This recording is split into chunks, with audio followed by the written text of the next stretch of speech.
À Rabat, les Atlantic Dialogues planchent sur l'avenir du Sud global. Cet événement qui a réuni diplomates, intellectuels et experts a exploré la montée en puissance du Sud global face à des institutions multilatérales souvent critiquées pour leur manque d'équité, l'occasion de mener une réflexion de haut niveau sur la manière dont les pays du Sud, avec leur diversité et leur poids croissant, pourraient s'unir pour influencer les décisions mondiales.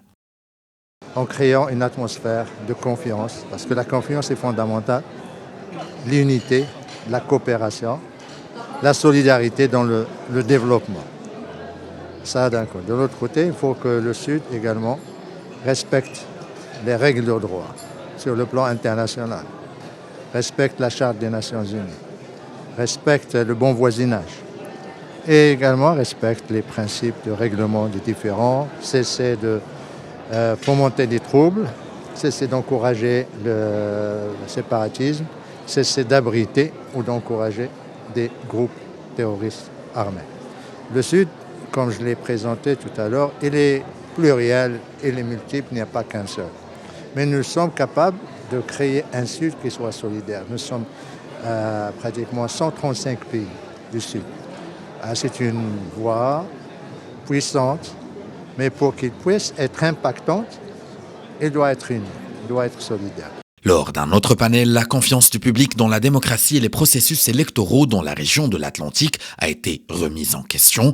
Au cours d'une année électorale par excellence, environ 65 pays ont organisé leurs processus électoraux, l'occasion d'aborder les défis qui entravent le travail des institutions démocratiques, tels que le populisme et la diffusion d'informations trompeuses. Je crois que toutes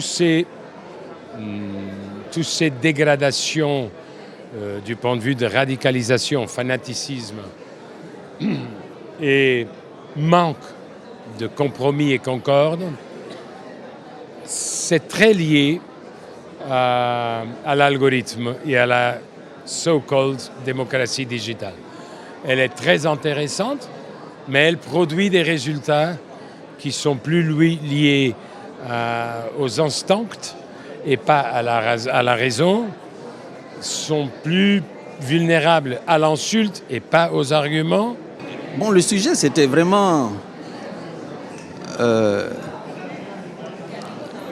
j'ai envie de dire la précarité dans laquelle se trouve la démocratie aujourd'hui et les défis auxquels elle fait face.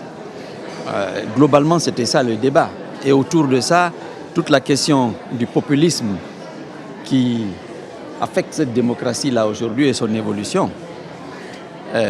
Il devient clair que dans un monde digitalisé, d'une part, où certains influenceurs ont plus de membres que certains partis politiques, donc la donne change.